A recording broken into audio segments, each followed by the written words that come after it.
ao Filipe. Filipe, Muito quando bem. quiseres. Obrigada antes de mais. Conseguem ouvir-me? Sim, claro. Sim. Obrigado, Susana, obrigado. Antes de mais, gostava de agradecer também ao João, que não está presente, pelo convite. Tenho muito gosto em estar aqui. Ele, quando me convidou para apresentar algo sobre Kant, eu pensei, bem, o que é que um naturalista como eu pode dizer sobre Kant? E como eu trabalho em ética evolutiva e biopolítica, pensei, bem, talvez uma questão interessante seria explorar o pensamento de Kant sobre a possibilidade de evolução. E foi precisamente isso que encontrei neste artigo do Michael Bruce. Como tal, eu vou partilhar o ecrã, se me derem aqui licença. Ora, só um segundo.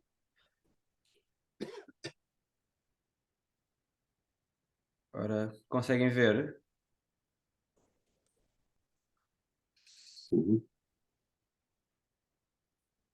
Sim, estamos a ver, estamos a ver. Conseguem ver o ecrã? Sim. Ok, Sim. ótimo, ótimo. Muito bem, então sendo assim vamos começar. Ora, o artigo do Michael Bruce chama-se Kant and Evolution. O Michael Bruce é um dos mais famosos filósofos evolutivos do nosso tempo, e neste artigo ele dedica-se a tentar perceber o pensamento de Kant no que diz respeito à evolução, ou à possibilidade da evolução. Ora, vou começar por fazer um pequeno sumário do artigo. Ora, o artigo discute os pontos de vista de Immanuel Kant e Georges Cuvier sobre a verdade da evolução biológica e o papel das causas finais na biologia. Michael Ruse argumenta que Kant não era um evolucionista e que a sua oposição à evolução se baseava no seu compromisso com a teleologia, ou a ideia de que os organismos estão organizados para determinados fins. O autor também argumenta que Cuvier seguiu Kant na rejeição da evolução e na ênfase da correlação das partes na anatomia dos seres vivos. Ruse afirma que Kant e Cuvier, apesar de estarem errados sobre a evolução, foram influentes ao desafiarem Charles Darwin e os seus sucessores, que tiveram de explicar o design da vida biológica através da seleção natural.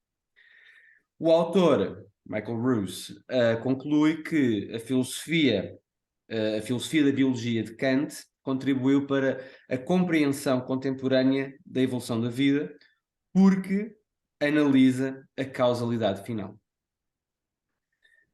Ora, passo então para a introdução do artigo. E a pergunta central do artigo é qual era a posição de Kant relativamente à questão da evolução biológica. Alguns filósofos pensam que ele estava próximo, se não mesmo comprometido com a evolução. Outros pensam que ele não era de facto um evolucionista, mas que isso era uma questão contingente, ou seja, Kant poderia ter sido um evolucionista, só que ele achava que os factos não eram favoráveis à ideia.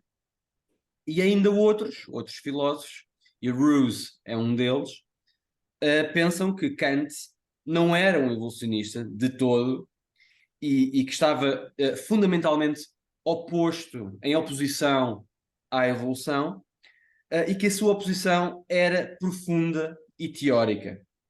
E dada a sua filosofia da natureza, ele simplesmente não poderia ter sido um evolucionista.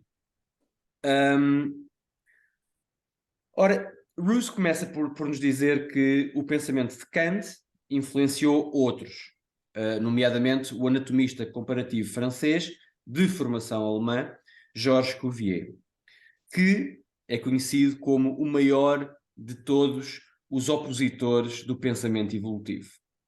Portanto, estamos a falar de um naturalista do século XVII, XVIII, que ficou conhecido por se opor fundamentalmente à possibilidade da evolução.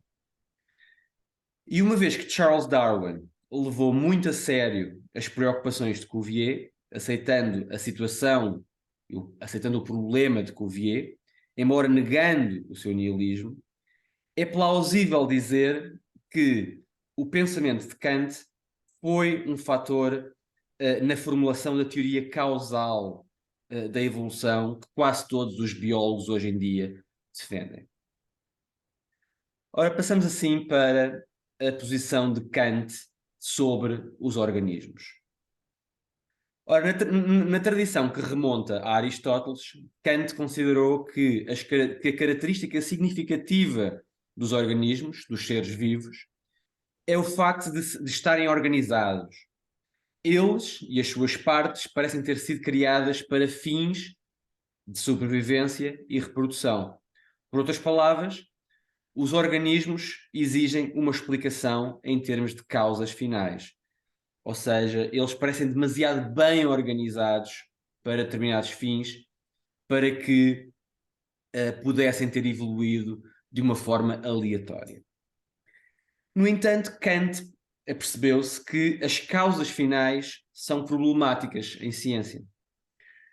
E a partir do século XVII, muitos cientistas, particularmente os cientistas das ciências físicas, tentaram expulsar as causas finais da ciência por as considerarem desnecessárias, confusas e inaceitavelmente teológicas. Kant sentia-se desconfortável com o foco na causa final, porque parece implicar um projeto, o que é simplesmente inaceitável em ciência.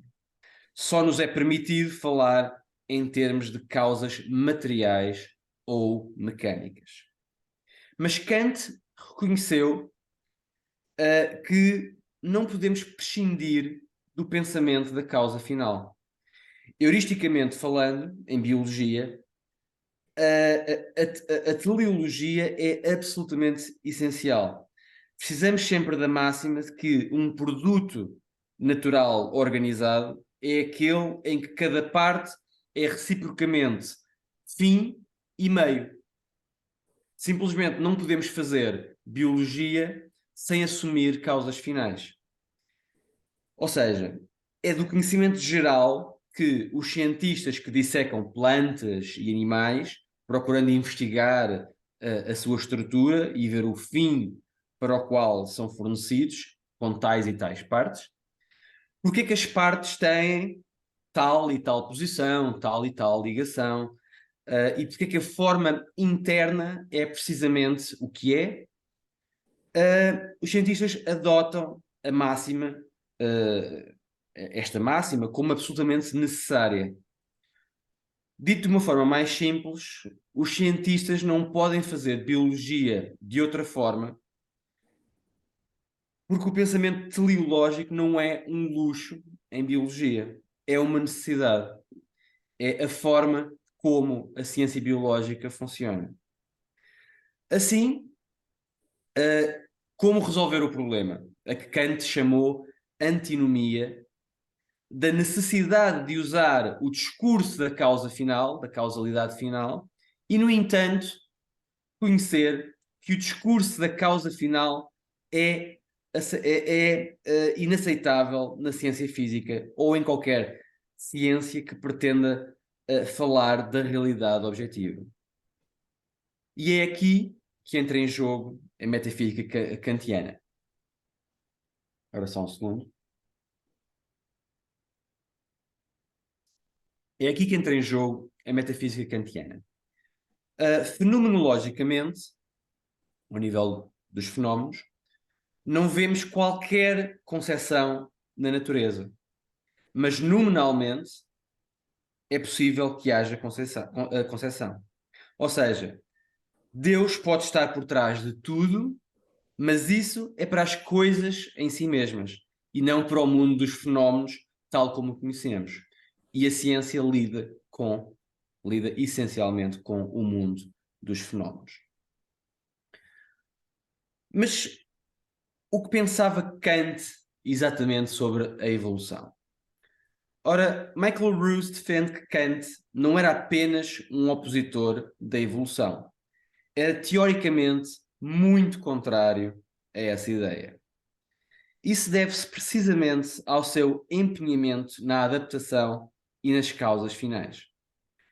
Especificamente, ele via as causas finais, ou seja, situações em que nos sentimos obrigados a invocar um tipo de compreensão orientada para um fim.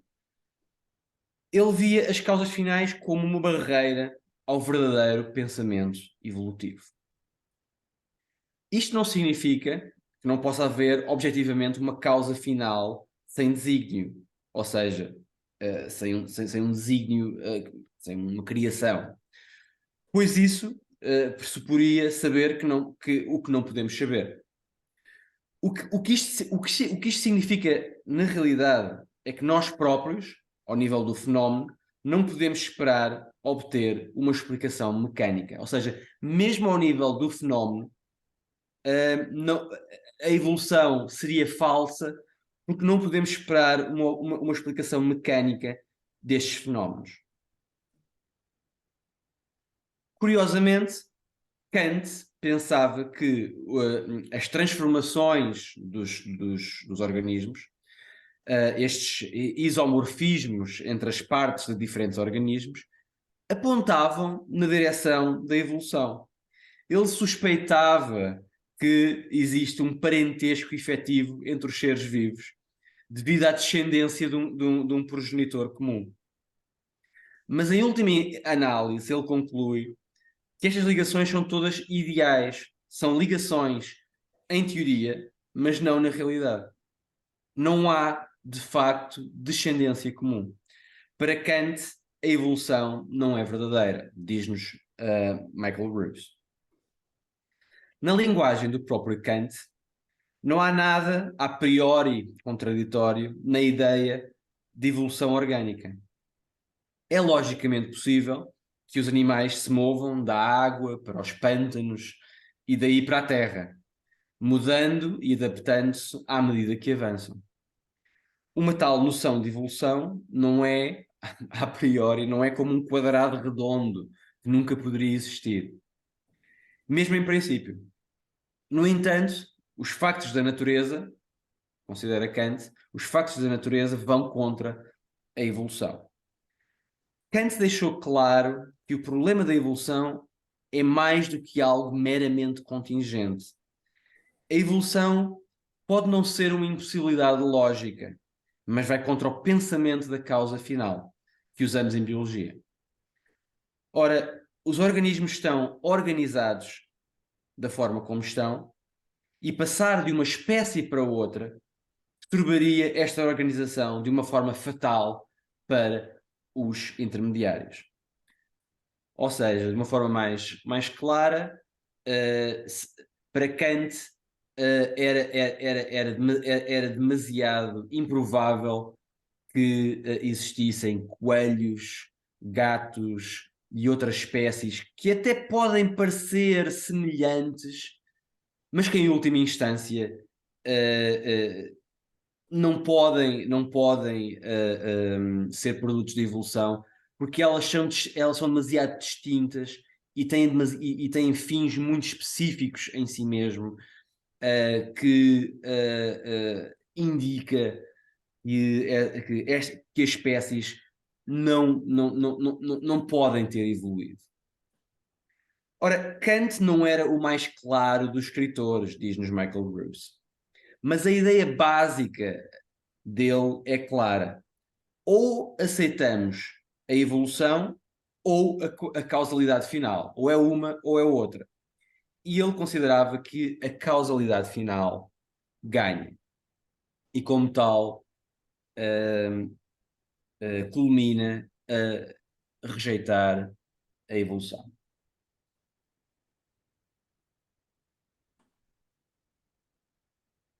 Mas Michael Ruse diz-nos, há alguns filósofos modernos que tentam convencer-nos de que na sua obra final, no Opus Posthumum, Kant começou a aproximar-se mais de uma posição evolutiva.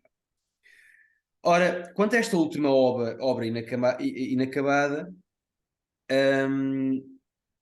Catherine Wilson apresenta o seu argumento mais forte a favor do evolucionismo de Kant. Ou seja, ela tenta convencer-nos de que Kant estaria mais próximo do pensamento evolutivo do que a sua obra publicada mostra.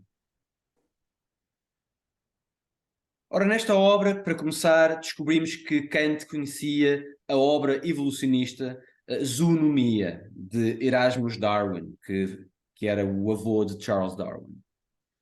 O que é igualmente ou mais significativo é o facto de termos passagens que parecem muito próximas de apoiar alguma forma de transmutacionismo. Ora, eu não vou citar as passagens, mas passando imediatamente para aquilo que Michael Ruse nos diz sobre elas. Primeiro, Ruse diz-nos que Kant poderia ter mudado de ideias, para melhor ou para pior. Não teria sido o primeiro filósofo a fazê-lo.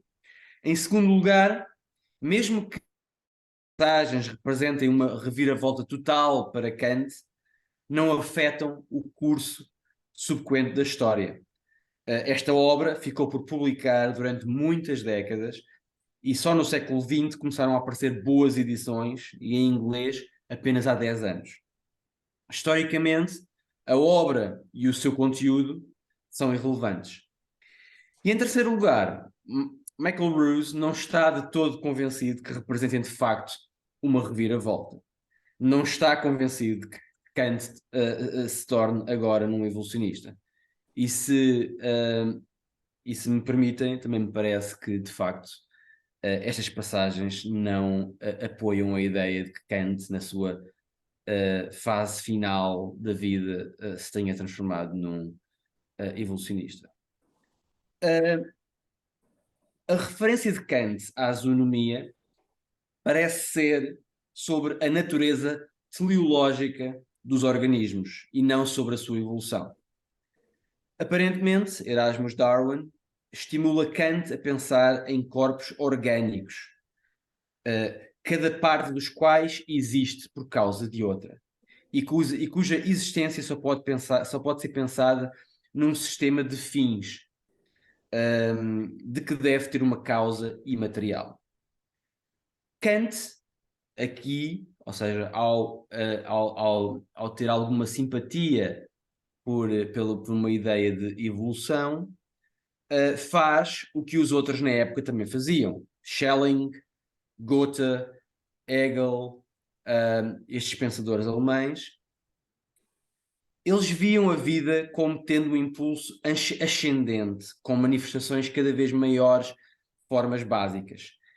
Mas esta evolução é mais um padrão ideal do que uma evolução física real, biológica. É claro, diz-nos Ruse, que nada disto é muito satisfatório. As passagens de Kant que tentam mostrar a sua aceitação da evolução biológica são pouco ou nada convincentes. Kant e os seus companheiros não tinham conhecimento da seleção natural.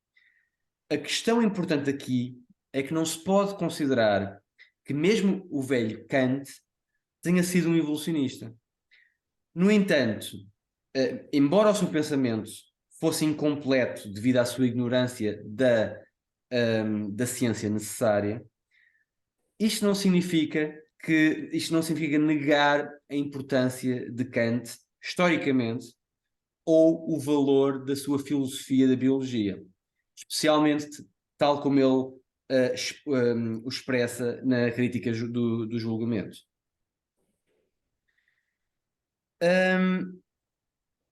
E aqui passamos para o naturalista Georges Cuvier, que, na ótica de Michael Ruse, está intimamente ligado ao pensamento de Kant. Ora, por que razão afirma Michael Ruse que há muito para aprendermos com Kant? Particularmente importante é a ênfase no pensamento da causalidade final, a sua necessidade, independentemente do seu estatuto, e a análise penetrante de Kant da sua natureza. De facto, Kant antecipa uma das mais populares análises contemporâneas deste pensamento teleológico. Mais recentemente, o filósofo Larry Wright argumentou que, quando dizemos que Z é a função de X, na linguagem tradicional, quando dizemos que Z é a causa final de X, não estamos apenas a dizer que X existe porque faz Z. Estamos também a dizer que Z é um resultado ou consequência da existência de X. Por exemplo, para dar um exemplo prático, a clorofila não existe nas plantas porque lhes permite efetuar a fotossíntese. Ou seja, não lhes permite, a clorofila não só existe nas plantas porque lhes permite efetuar a fotossíntese. Como a fotossíntese é uma consequência da existência da clorofila. Ruse diz-nos que, é claro, que o que Wright sabe, e Kant não sabia, é que a seleção natural mostra como algo pode ser simultaneamente causa e efeito de si próprio. Para dar exemplos mais concretos, o sucesso da adaptação leva, de uma determinada adaptação biológica, leva à sua continuação, que por sua vez leva a que a adaptação seja utilizada novamente. Por exemplo, a mão ou o olho conduzem à sobrevivência e reprodução dos organismos. A mais mãos e olhos. Mas foi Kant que captou a lógica da situação. Como Kant viu, a razão pela qual temos este tipo de situação peculiar nas ciências da vida é o facto de os organismos parecerem concebidos e levam à sua replicação devido às suas naturezas distintas. Assim, apesar de podermos considerar a análise de Kant incompleta e até claramente errada, podemos, no entanto, utilizar o seu pensamento para compreendermos a lógica da explicação biológica. Mais premente é a influência que Kant pode ter tido sobre outros pensadores que desempenharam um papel fundamental na ideia da evolução. A oposição de Kant à evolução biológica, ou seja, a oposição baseada no facto de que não se pode conciliar a evolução com a teleologia, esta oposição é precisamente a oposição expressa por Georges Cuvier, que, como eu já mencionei, ficou conhecido como um dos grandes opositores da possibilidade da evolução biológica.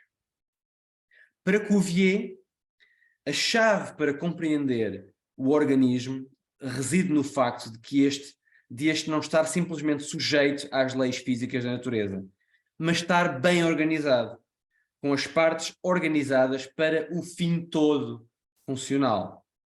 Cada característica individual levando ao seu papel no esquema geral das coisas orientadas para um fim. Ou seja, o olho existe para nós vermos, as nossas mãos existem para manipularmos objetos, tudo parece ter um fim bem organizado no seu todo.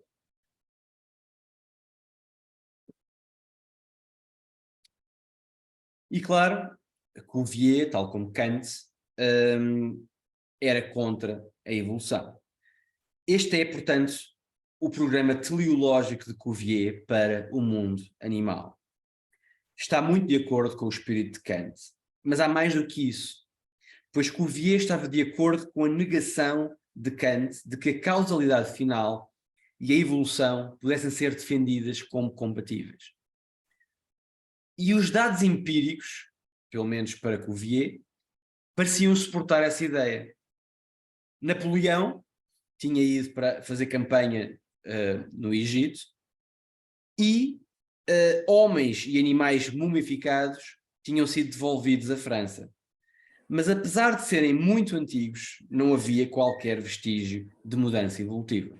Claro, hoje em dia nós sabemos que a razão para isto é que a evolução a um determinado nível ocorre de uma forma bastante mais lenta do que nós poderíamos pensar. Embora a outros níveis, por exemplo, a um nível cultural e mesmo a alguns níveis biológicos, possa ocorrer de uma forma bastante rápida, como nós conhecemos hoje em dia.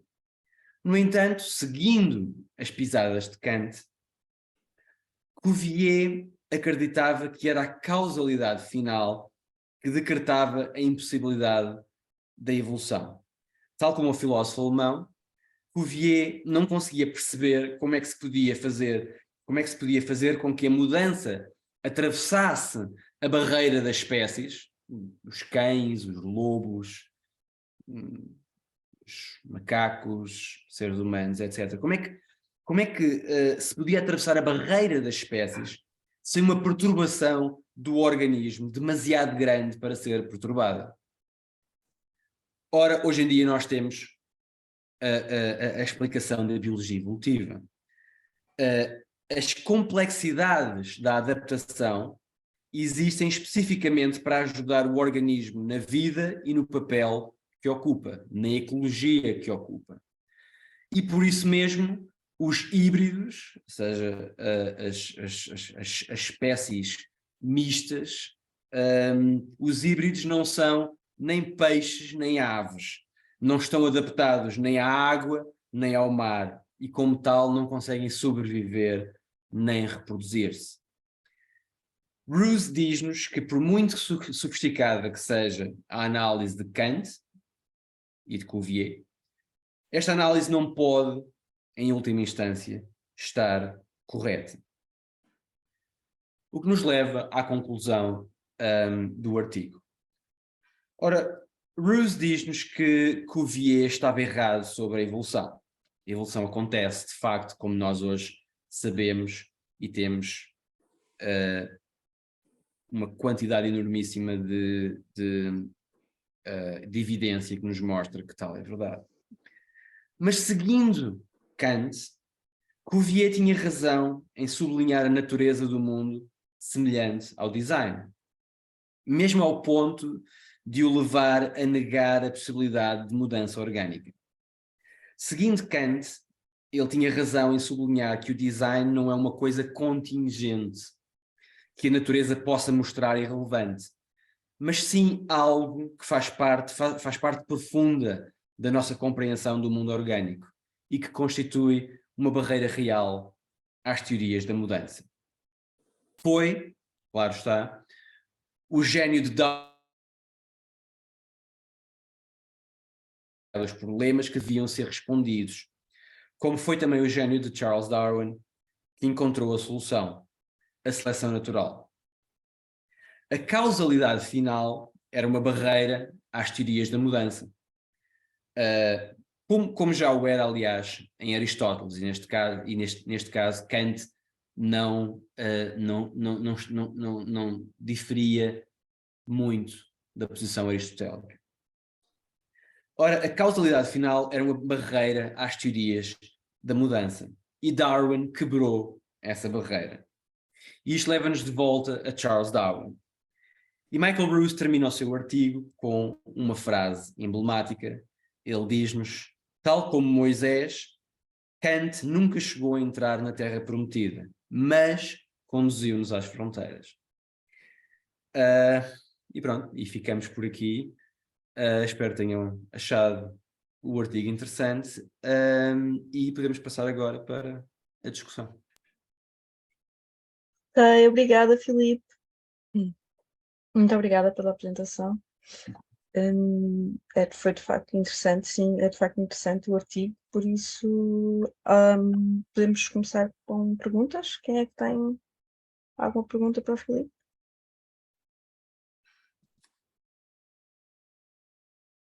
O Francisco. Força, Francisco. Thank you for the presentation, Felipe. I won't talk in English because my Portuguese is worse than poor, so I prefer to make the questions in English. Indeed, there's something curious about Kant's explanation of the final cause.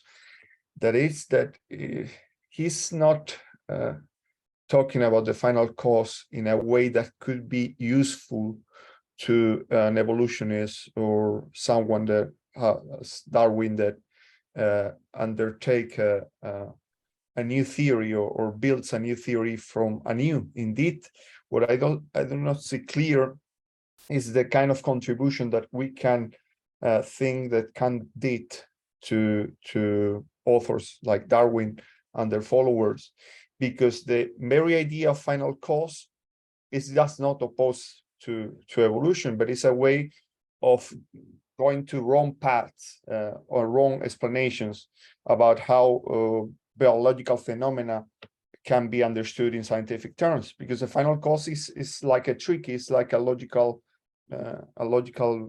mirror. The sense, for example, you explained very well that we have eyes, and so we can see, but that's just a descriptive assumption. It's that not say anything about a causal relationship, and it's misleading for this kind of theories like the Aristotelian pro explanations.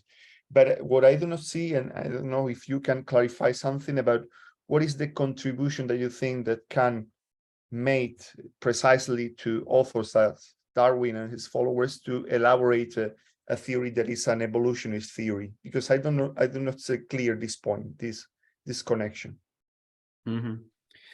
Yes, thank you.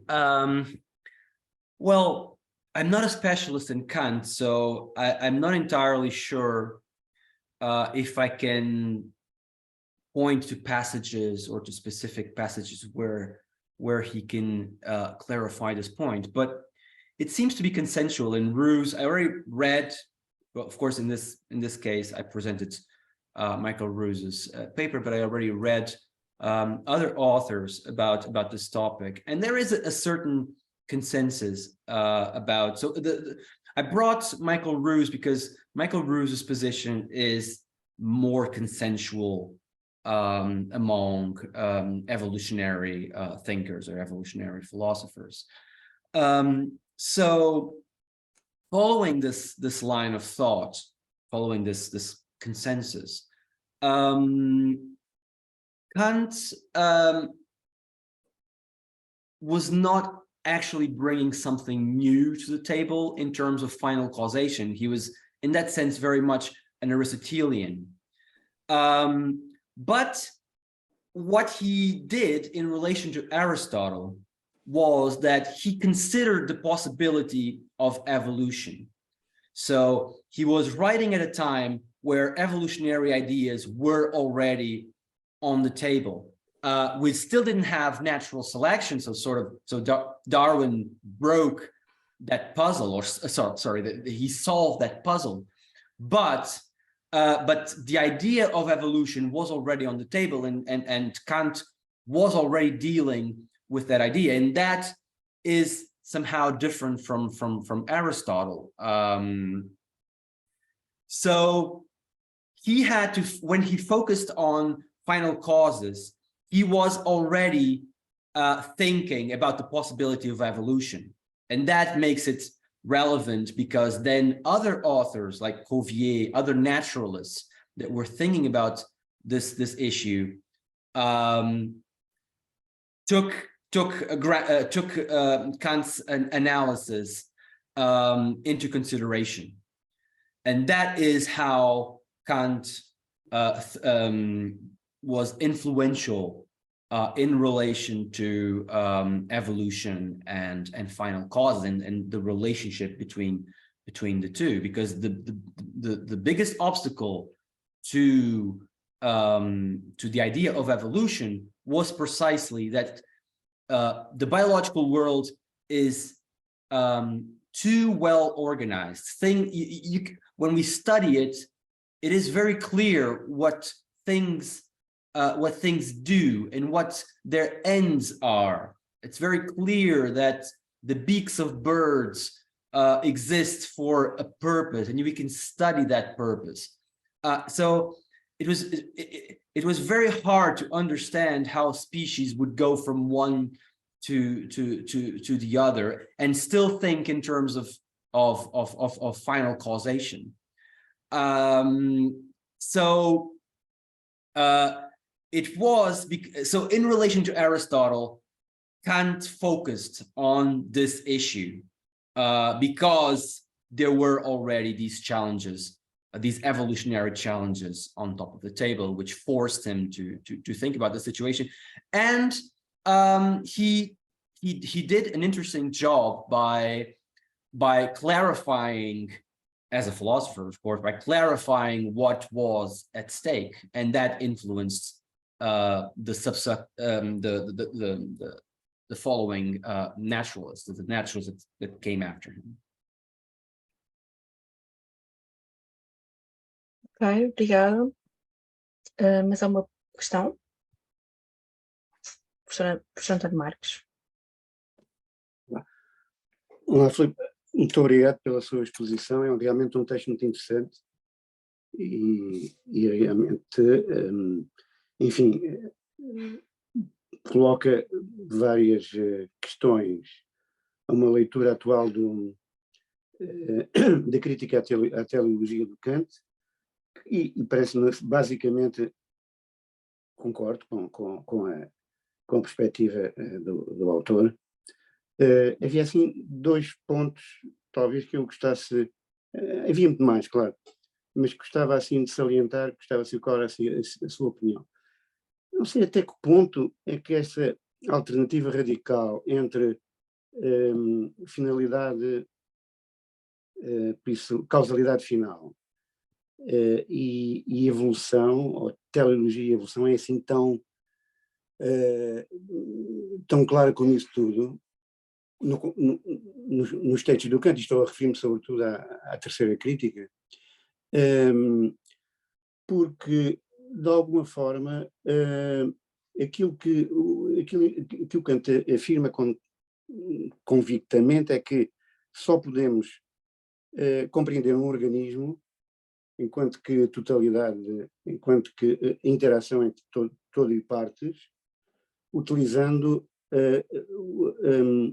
o conceito de finalidade, se quisermos assim, o conceito de finalidade. Isso não quer dizer que a utilização da causalidade mecânica, física, não seja levada até onde nós pudermos. Eu referi isso várias vezes. Quer dizer, a causalidade, devemos sempre, e nessa perspectiva da antítese de que fala o autor e que o Filipe referiu, a causalidade mecânica deve ser sempre uma lógica de compreensão do mundo do reino animal, do mundo orgânico, deve sempre ser utilizada e levada até aos seus limites, digamos assim. Por isso, a causalidade teleológica é uma causalidade, se quisermos, completamente instrumental. E, nesse sentido, a crítica que o Kant faz à teleologia é, do meu ponto de vista, mais radical do que muitas vezes se pensa. Realmente a crítica aliás, o objetivo dele era precisamente desenvolver uma crítica do juízo teleológico. Não é? Ora, tendo isto em conta, não sei se isto não abre esta utilização até ao limite da causalidade física mecânica, se isto não abre para uma investigação que não é forçosamente contrária a perspectivas, a uma perspectiva mais de tipo evolucionista, não do ponto de vista, não um evolucionismo já pensado conceptualmente a partir do Darwin, claro, mas é importante ver como essa causalidade física e mecânica tem uma aplicação, ou pelo menos tem uma característica temporal, se quisermos, que até desmente, e isto é um ponto muito importante, e termino já, desmente pressupostos, por exemplo, do Cuvier e de outros anatomistas e naturalistas do tempo, que ainda utilizavam o conceito de arquétipos, ou o Cuvier fala mesmo num plano geral da natureza.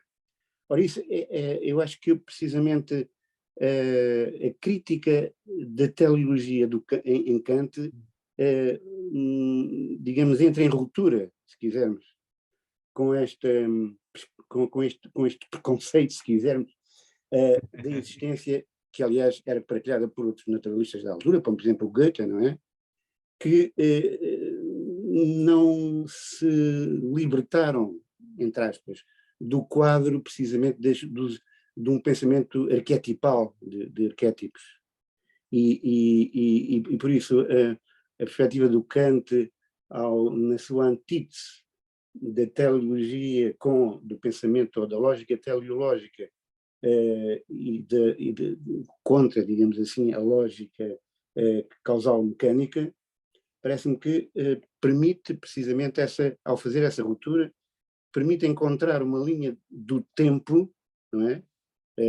Histórica, que é, digamos assim, mais próxima, ou que nos aproxima realmente de uma perspectiva evolucionista. Eu não sei o que é que o Filipe acha deste.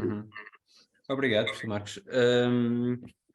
Pois é, a minha principal dificuldade aqui, e se calhar não é só a minha, é tentar perceber qual era a posição efetiva do Kant em relação à evolução. Como nós vimos, mesmo no próprio artigo,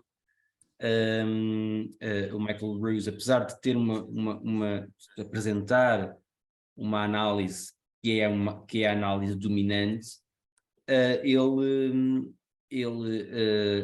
mostra outras posições que estão mais de acordo com aquilo que o professor estava a referir, ou seja, que talvez não haja esta dicotomia, em Kant não haja esta incompatibilidade necessária entre causalidades e a evolução.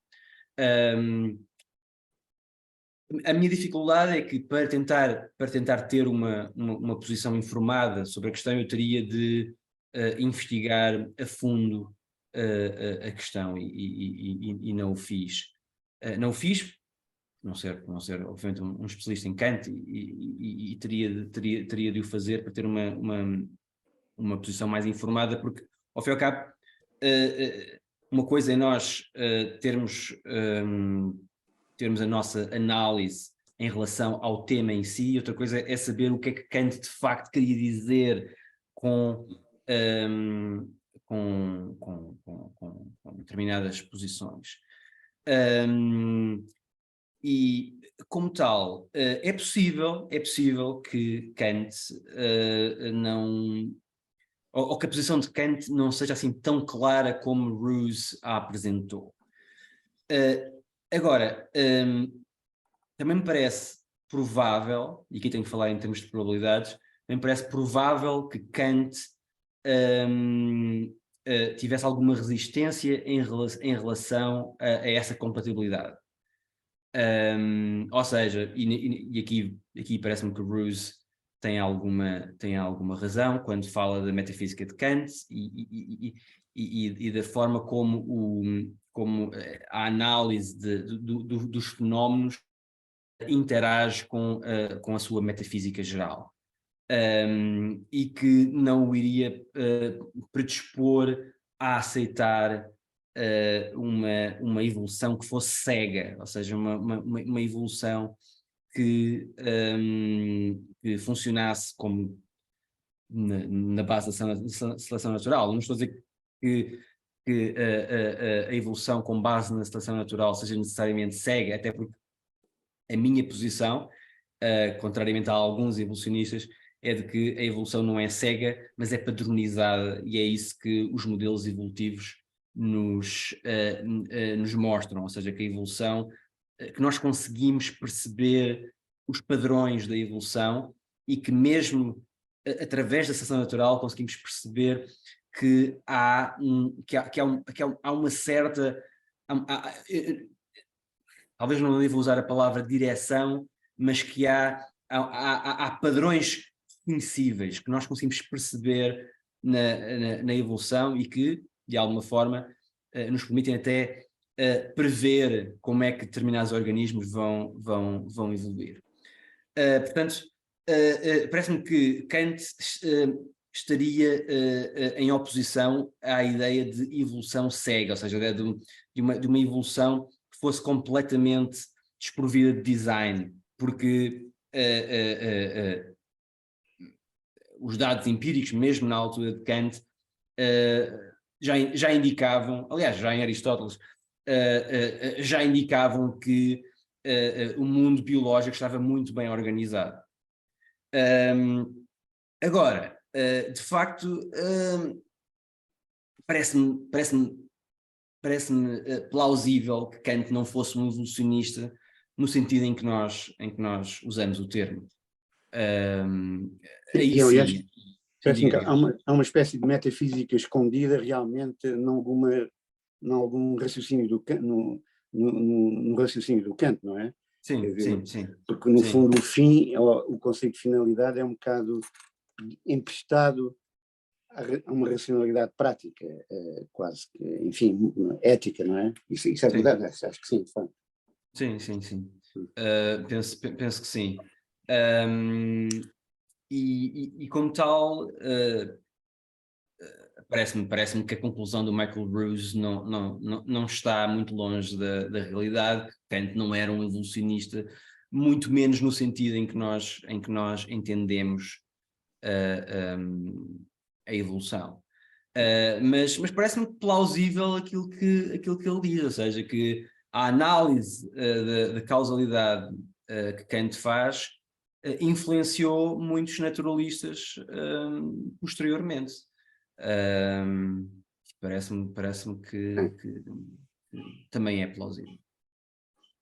Obrigado. Obrigada. Eu tinha uma questão que, por acaso, acho que está relacionada com a questão que o professor António Marcos acabou de colocar, que tem a ver precisamente com esta ideia de que, através do juízo reflexivo, nós fazemos esta suposição de que a natureza foi criada propositadamente, ou é produto de um design inteligente, mas o Kant diz claramente, e o Michael Ruse também diz isso no texto, diz claramente que isto é um princípio apenas regulativo, que regula apenas a nossa cognição, mas que não é constitutivo da própria natureza. Portanto, é uma heurística, é um princípio regulativo, e, portanto, que isto não equivale a assumir que a natureza é, de facto, o produto de um design inteligente, porque, em termos teóricos, não estamos justificados a acreditar nisso. E a minha pergunta era se não achas que esta distinção, esta subtileza, se não pode fazer alguma diferença. Ou seja, se trata de um princípio regulativo, então talvez ele não está a dizer que esta teologia é mesmo intrínseca à natureza, é constitutiva da natureza, mas está relacionada com as nossas limitações cognitivas e, portanto, será que essa subtileza não faz com que essa incompatibilidade entre evolucionismo e teologia não se torne mais dirimida? Portanto, por isso é que eu digo que pode estar relacionada com a pergunta que o professor António Marcos acabou de colocar. Sim, mas se eu percebo bem o teu ponto, ou seja, parece-me que a ideia de que no mundo dos fenómenos nós estamos limitados também pela nossa capacidade. Do ponto de vista cognitivo, estás limitado. Sim, pela nossa capacidade cognitiva, mesmo no mundo dos fenómenos, isso pode, de alguma forma, atenuar a posição errada de Kant, ou seja, a ideia de que, ou seja, que ele poderia ter uma posição errada em relação à evolução, mas que essa posição é justificada de alguma forma, ou seja, é auto-justificada pelo facto de nós termos todas estas limitações cognitivas para percebermos de facto o que se passa no mundo dos fenómenos. Sim, parece-me que isso faz algum sentido.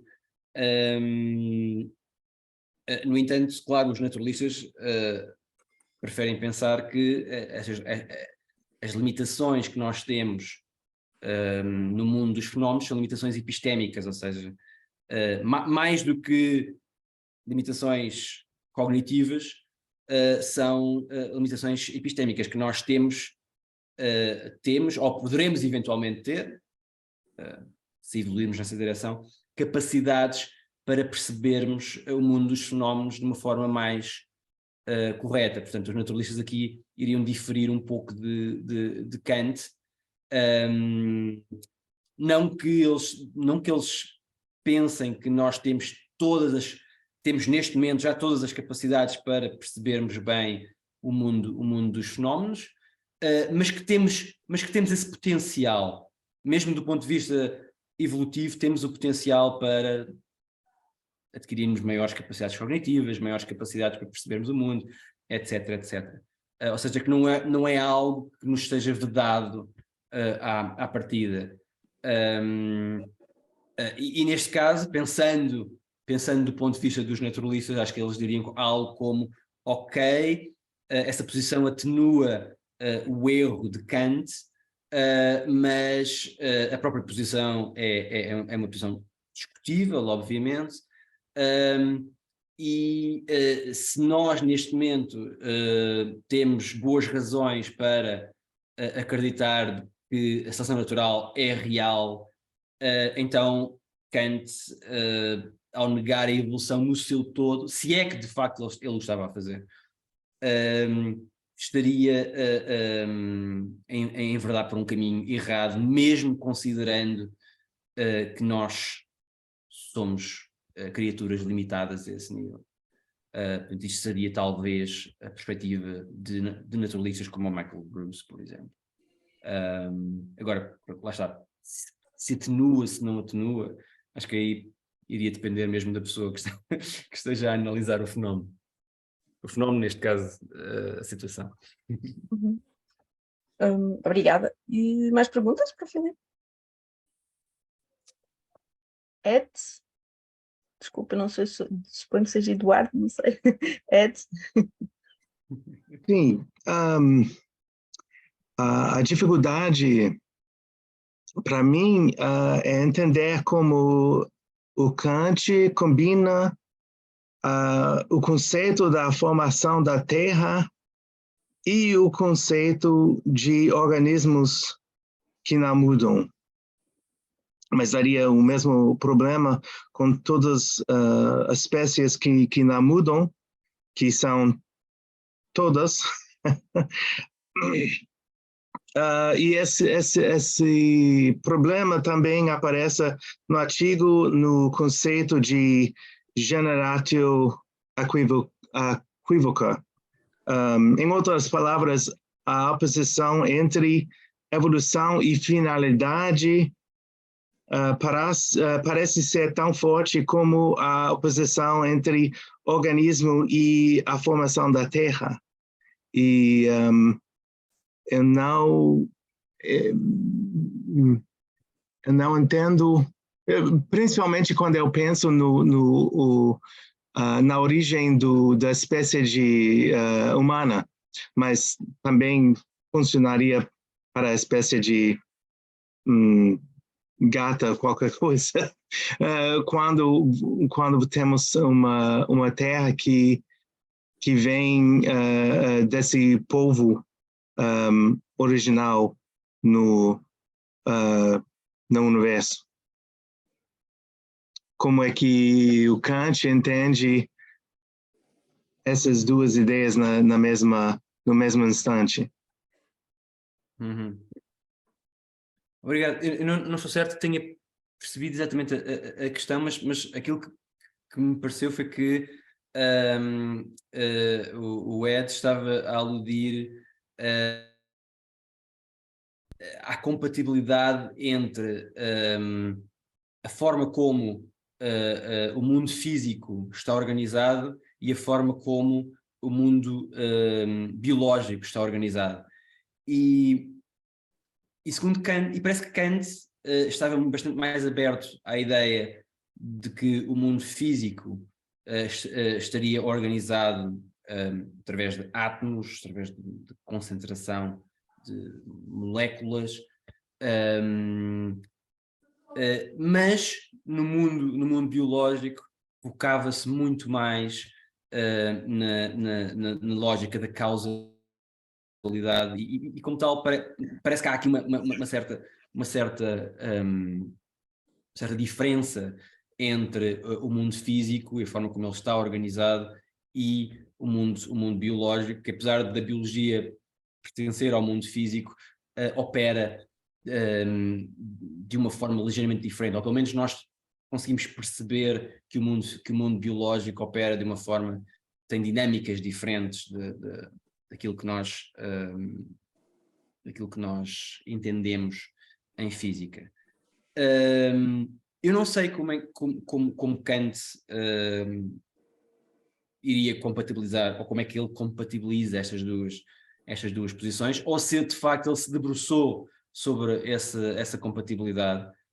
Isso seria algo que talvez alguém com mais especialidade em Kant e especificamente sobre este tema em Kant, alguém poderia explicar. Mas sim, é uma boa questão e fica no ar para alguém se debruçar sobre ela. Obrigada. Ana? Olá, eu tenho uma questão muito breve. Estão-me a ouvir, não estão? Conseguem? Sim, sim, Estão-me a estamos. ouvir. Ok. Bem, antes de mais, eu quero agradecer a exposição do Filipe, porque foi de uma clareza bestial, e foi muito útil para mim, porque isto é a segunda parte do meu pedido de desculpa, porque eu não li o artigo, portanto, vocês estão a falar de material textual que eu não consegui ter acesso.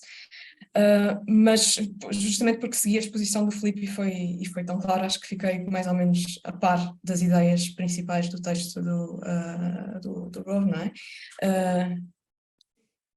E a minha questão, Bruce, desculpa.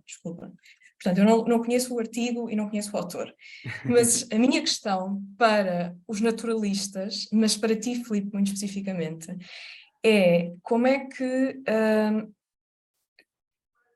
é enquadrado por estes autores que escrevem sobre a evolução das teorias da seleção natural hoje em dia, como é que enquadram o mero facto histórico da origem das espécies do Darwin ter sido publicada pela primeira vez em 1859 e o Kant ter morrido em 1804?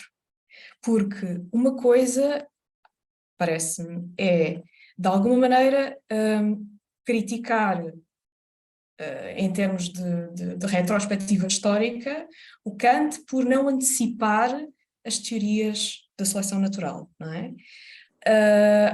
Outra coisa é dizer que o Kant não era um teórico da seleção natural, quando o pilar histórico das teorias da seleção é publicado 50 anos depois da morte de Kant. Faz-me um bocadinho de confusão, estes anacronismos históricos fazem-me confusão, devo confessar. Sim. Obrigado, Ana. Sim, é uma boa questão. Claro que aqui o ponto central é, ou seja, Michael Ruse não está a criticar, muito pelo contrário, até elogia o pensamento de Kant em vários pontos. O Michael Ruse não está a criticar o Kant por não ter antecipado a seleção natural, ou seja, a teoria da seleção natural, não, por ter antecipado Darwin. Se há alguma crítica implícita aqui, é que Kant não era um evolucionista. E nós temos que separar aqui a evolução por seleção natural da ideia de evolução propriamente dita. Enquanto que a ideia de evolução por seleção natural é algo que surge com Charles Darwin, quer dizer, pronto, mais especificamente a ideia já existia ligeiramente antes. Mas pronto, mas vamos colocar ali a nossa marca em Charles Darwin. Apesar da evolução por seleção natural começar com Charles Darwin, a ideia de evolução já existia no tempo de Kant, ou seja, a ideia de que os organismos evoluem de alguma forma, mesmo do ponto de vista biológico. Claro que não sabia exatamente como, não sabia qual era o mecanismo, e havia várias propostas, mas muitos naturalistas, e o avô de Charles Darwin, o Erasmus Darwin, já era um evolucionista. Ele apenas não era um evolucionista que teorizava a evolução através da seleção natural. Por isso, se há alguma crítica em Kant, é que Kant estava a rejeitar a evolução no seu todo, ou seja, fosse ela por seleção natural ou por outro mecanismo qualquer. E nesse aspecto não é tão anacronista como isso, porque ele estava a lidar com ideias do seu tempo, ideias que já existiam no seu tempo. E daí eu ter referido que, nesse aspecto, Kant difere de Aristóteles, não tanto na essência do argumento, mas porque Kant já estava a ser desafiado pela ideia da evolução, enquanto que Aristóteles nem tanto. Como tal, gostava apenas de deixar claro que se há uma crítica a Kant no artigo do Michael Ruse, a crítica não é de que ele não era um teórico da seleção de todo, quando na altura em que ele viveu, esta ideia já estava em cima da mesa, já era uma ideia discutida no seu tempo. Portanto, não sei se isto clarificou a questão. Ok, obrigado. Obrigada. Obrigada, Ana. Mais questões para o Filipe? O Miguel. Miguel. Olá, Filipe. Agradeço-te o texto e a Olá, apresentação. Luís. Isto era um follow-up em relação à pergunta da Susana. Porque na pergunta da Susana, ela parece atribuir ao Michael Ruse a posição de Kant sobre a teleologia. E eu acho que eu não percebi dessa maneira. O Michael Ruse... Não, eu não acho que ele pense o mesmo que Kant acerca da teologia. O que eu acho é que ele faz essa ressalva em relação ao pensamento de Kant. Ele diz-lhe que, ele diz que o Kant vê o juízo, a teologia, como uma heurística e não como um princípio intrínseco da natureza. E, portanto, isso poderia fazer alguma diferença. Então, pronto, então foi eu que percebi mal, ok. Era só esta, eu estava com essa dúvida. E já agora parece ser essa diferença, justamente essa oposição, não é? Entre a teleologia como um princípio heurístico e uma visão mais naturalista ou física, digamos, do processo que, segundo Ruse, teria, de alguma maneira, constituído a importância de Kant para a evolução, digamos, para o processo das descobertas, nomeadamente Darwin, não é? Portanto, a influência de Kant teria sido um bocadinho negativa, ao por ter eventualmente levantado o problema e não por haver propriamente uma ligação direta ou contínua entre a posição de Kant e a teoria evolutiva, não é? Sim. Mas pronto, era uma clarificação que eu fiquei um bocadinho, pronto, mas percebi mal então a Sim. Quer dizer, a posição do Ruse acaba por ter uma certa ironia, ou seja, ele diz que Kant foi muito importante para chegarmos à posição atual, ou seja, à posição evolutiva atual, mas pela negativa, ou seja, por defender uma posição que estava errada, mas que, no entanto, estava errada, mas ao mesmo tempo levantou as questões certas para que depois os naturalistas as pudessem ultrapassar.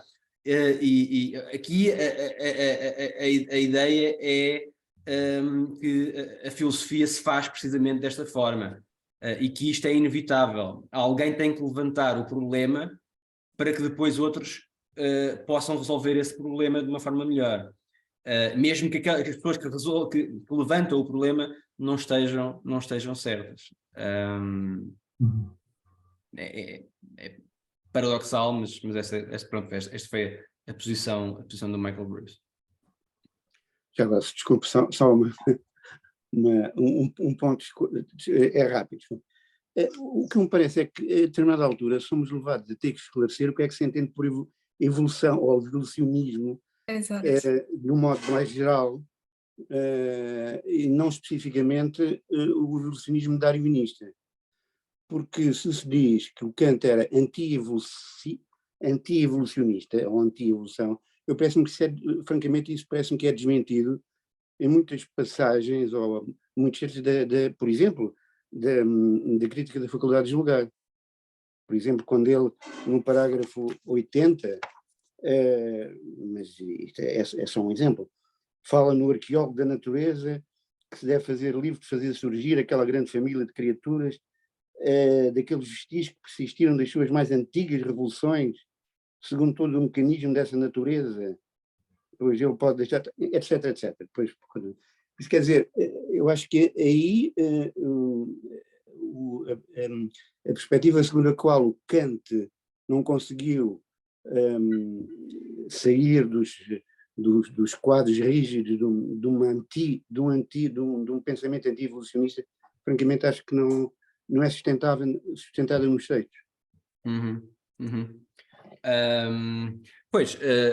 Bom, primeiro é importante definir o que entendemos por uma perspectiva evolucionista ou evolução, ou seja, mesmo para além do mecanismo da seleção natural, o que é que entendemos? Ou seja, a ideia é de que as espécies, os organismos evoluem, têm antepassados comuns, ou seja, evoluem umas das outras, e isto acontece independentemente do mecanismo, ou seja, pode ser através da seleção natural, pode ser através de uma lógica lamarckiana, onde os organismos adquirem características ao longo da sua vida e depois passam essas características para os seus descendentes. Ou seja, independente do mecanismo, a ideia é de que as espécies não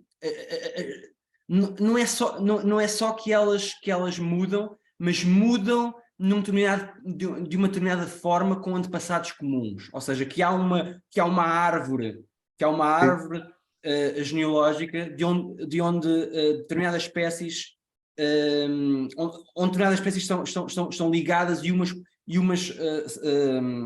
brotam das outras.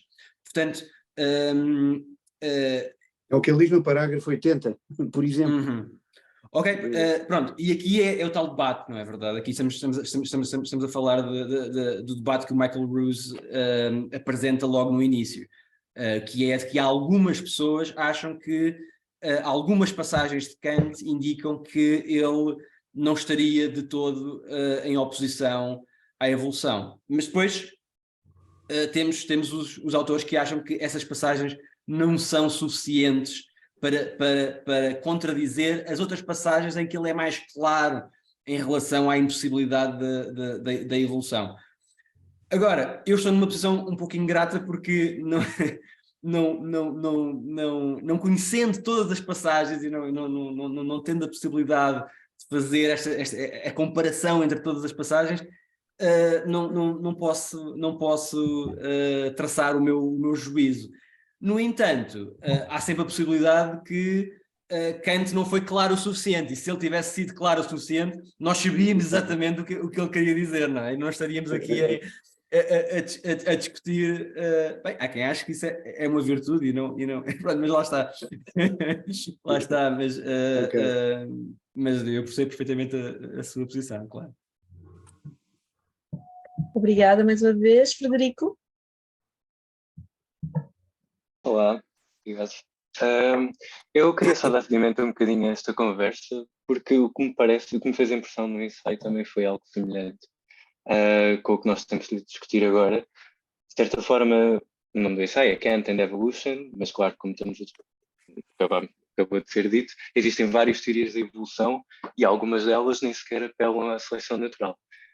O próprio Bulldog Darwin, o Huxley, depois de Darwin, quando veio a defender, ele quase não dava ênfase ao papel da seleção natural. Ele acreditava na evolução como um processo cósmico, que rege a natureza e os seres humanos como seres naturais.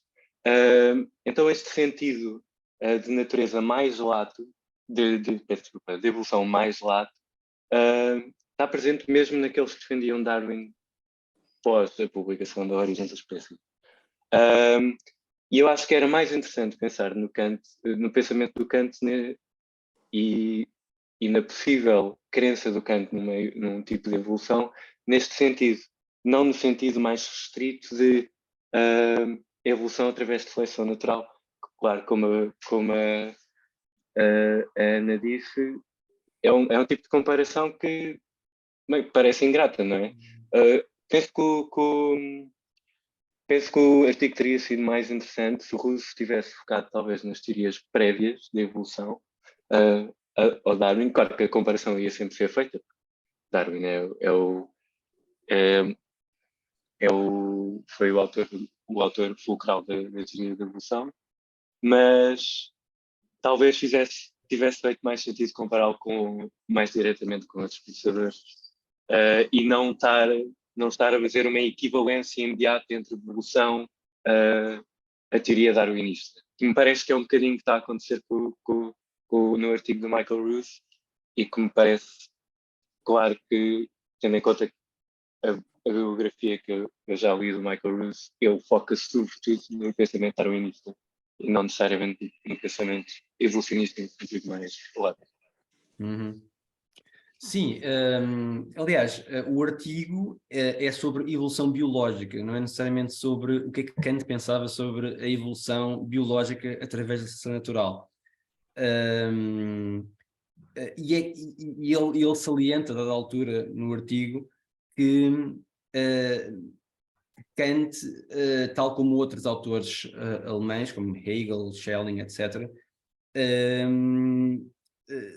apontavam em direção a uma certa evolução, mas que não era necessariamente biológica.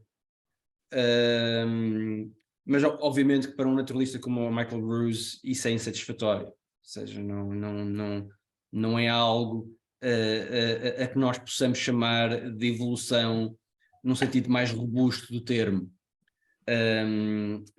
Por isso eu percebo o ponto. Teria sido um artigo interessante se ele tivesse falado de outras formas de evolução e perceber se essas formas de evolução estariam mais de acordo com aquilo que Kant estava a dizer. Mas em última instância ele está a falar de evolução orgânica, de evolução biológica. E nesse aspecto não me parece que ele pudesse sair muito deste âmbito. Ele tinha que se focar naquilo que Kant disse, que dissesse respeito à evolução biológica propriamente dita e não uma evolução mais geral. E quando ele diz que Kant não era um evolucionista, é nesse sentido e não num sentido mais talvez abstrato do termo que nós poderíamos dar. Ai, obrigada. Miguel. São duas coisas. Em relação à questão da evolução versus evolução por seleção natural, realmente aí acho que, pronto, eu acompanho o Filipe, ou seja, a questão para o Ruse é muito uma questão de ter uma concepção de evolução que seja científica e que siga, digamos, uma fundamentação científica. Portanto, acho que aí há que fazer essa distinção. E em segundo lugar, acho que estamos a ser um bocadinho injustos para com o Michael Ruse, porque ele diz claramente que Kant não tinha os meios, nomeadamente científicos, para poder perceber o processo de seleção natural. Portanto, eu acho que o Michael Ruse é bastante justo na avaliação e na confrontação que está a fazer com Kant. E o que ele procura, justamente, é mostrar a importância, ele não só valoriza a posição de Kant por si próprio, pelos méritos que tem em si próprio, mas também pela importância que teve na história da descoberta da evolução natural. Portanto, acho que, nesse aspecto, o texto é bastante claro, bastante honesto, e acho que é bastante até favorável, no bom sentido da palavra, a Kant. Não creio que haja aí grande problema, penso eu. Sim, concordo. Só queria clarificar que eu acho que eu concordo que o Ruth também põe o Kant no meu gosto positivo. Acho só que, não sei, parece-me que talvez as comparações, eu não fiquei satisfeito com a ideia, não fiquei assim tão satisfeito com os argumentos a favor ou contra do Kant ser um evolucionista. É mais nesse sentido. Não me pareceu que tivéssemos dados suficientes, não me pareceu que fosse talvez um caminho que nos levasse a conclusões acerca do pensamento do Kant ou não. É mais neste sentido que eu estou a fazer aqui a crítica do artigo do Mas Ruth. agora, como é que o Rosa considera que a confusão que pode haver, ou a divergência que pode haver na leitura de Kant, radica nos próprios textos de Kant, ou seja, o próprio pensamento que teve, segundo o Rosa, é confuso acerca do tema. E, portanto, como o Filipe já tinha dito, quer dizer, há passagens de Kant que apontam mais num sentido evolutivo, e há outras que, até mesmo pelo próprio espírito científico que Kant defendia, o próprio Kant acaba a dizer que a evolução pode ser uma ideia realmente com certas virtualidades, mas de facto não resiste a uma análise científica. É o próprio Kant que também reconhece, do ponto de vista científico, e ele valorizava muito o ponto de vista científico e defendeu realmente enormemente, não é? Considerava que a evolução não podia ser defendida precisamente por carecer de suficiente fundamentação científica. Portanto, o próprio Kant reconhece as limitações que essa posição sempre teria do ponto de vista, nomeadamente, científico.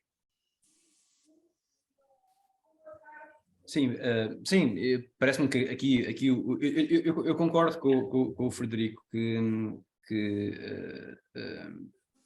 o artigo, ou que o Michael Ruse não apresenta provas conclusivas para a posição que está a defender, mas de facto parece-me que o problema aqui é que se calhar ele não o podia fazer porque devido à natureza da escrita do Kant em relação a este tema. Mas eu consigo perceber a insatisfação do Frederico. Eu também senti um pouco essa insatisfação, mas ele explica o porquê. Ele diz, a dada altura, ele diz qualquer coisa como tudo isto é insatisfatório, mas dado aquilo que nós temos, dado o trabalho de Kant, a escrita de Kant, e dado que ela não é clara e é confusa e contraditória em alguns pontos, parece-me mais lógico pensar em Kant como alguém em oposição à evolução, olhando para aqueles pontos onde ele é um pouco mais claro na oposição entre os dados científicos e a possibilidade da evolução. Agora, é satisfatório? Se calhar não, mas se calhar é algo que nós não conseguimos resolver, não vamos resolver, não há nenhum artigo que provavelmente vai resolver esta questão. Mas já agora se pode... Eu acho que a vossa insatisfação ainda se torna maior se pensarmos que o Rousseau diz que a incompatibilidade do pensamento de Kant com o evolucionismo é uma incompatibilidade de princípio. Ou seja, ele diz que os princípios da filosofia kantiana são incompatíveis. Ele chega a dizer isto, não é? Portanto, ele é daqueles que pensam que Kant não podia ter sido um evolucionista, ao contrário de outros intérpretes, não é? Mas isto é só um parênteses. Sim. Mas eu provavelmente até tendo mais a concordar convosco. Agora, acho que realmente o texto de Kant parece apontar em direções diferentes, não é? E, portanto...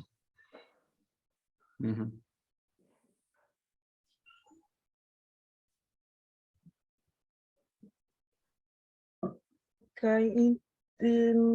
alguém terá mais uma questão rápida, necessariamente, porque só temos mais 7 minutos. Ed, força. Sim, essa é só uma ideia e pode bem ser que não é original. Pode ser que até o Kant também escreveu sobre isso, mas essa ideia que no artigo que não dá uma possibilidade de mudar de uma espécie por outra espécie porque essas formas intermediárias não funcionariam, que era fatal. E o Rawls faz uma analogia geométrica, mas também só ideia entrou na minha mente que talvez daria também uma analogia política, a saber, a revolução entre duas constituições políticas, que também uma revolução é uma quebra que não dá uma transição, uma mudança entre duas constituições.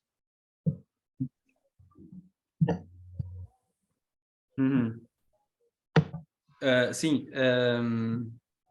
mas ok, não sei se eu não percebi exatamente se havia uma questão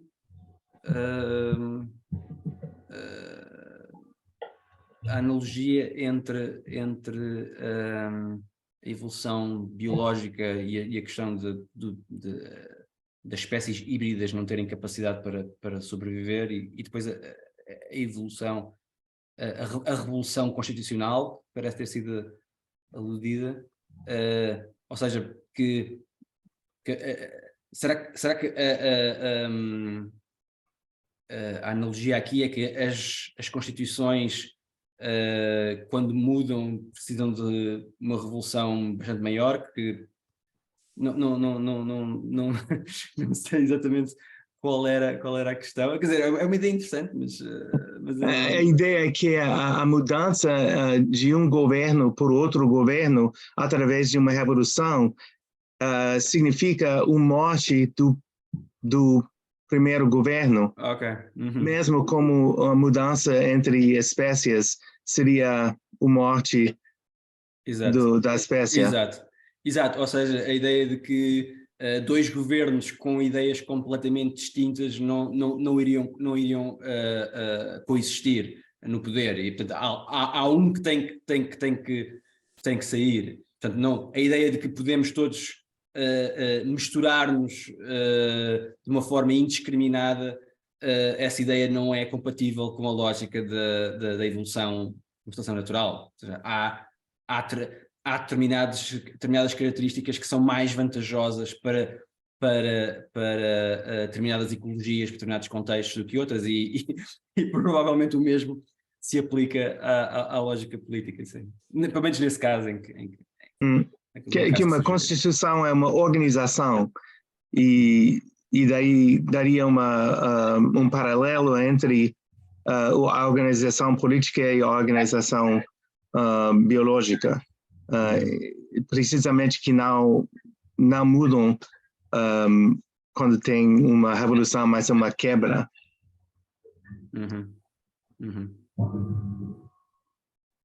Ok, pronto, então acho que teremos que ficar por aqui. Muito obrigada pelas vossas questões e pela vossa presença, e obrigada especialmente ao Filipe por ter apresentado este texto, que foi realmente interessante, e a discussão também, julgo eu. Obrigada, e como eu vos disse, esta é a última sessão do Canto Língua para este semestre. Próximo semestre, em outubro, penso eu, regressaremos. Entretanto, o João mandar-vos a agenda. E, portanto, boas férias, né? Quando for caso disso. Muito obrigado, foi um prazer estar aqui. E até à próxima. Boas Até à férias. próxima. Obrigado. A todos.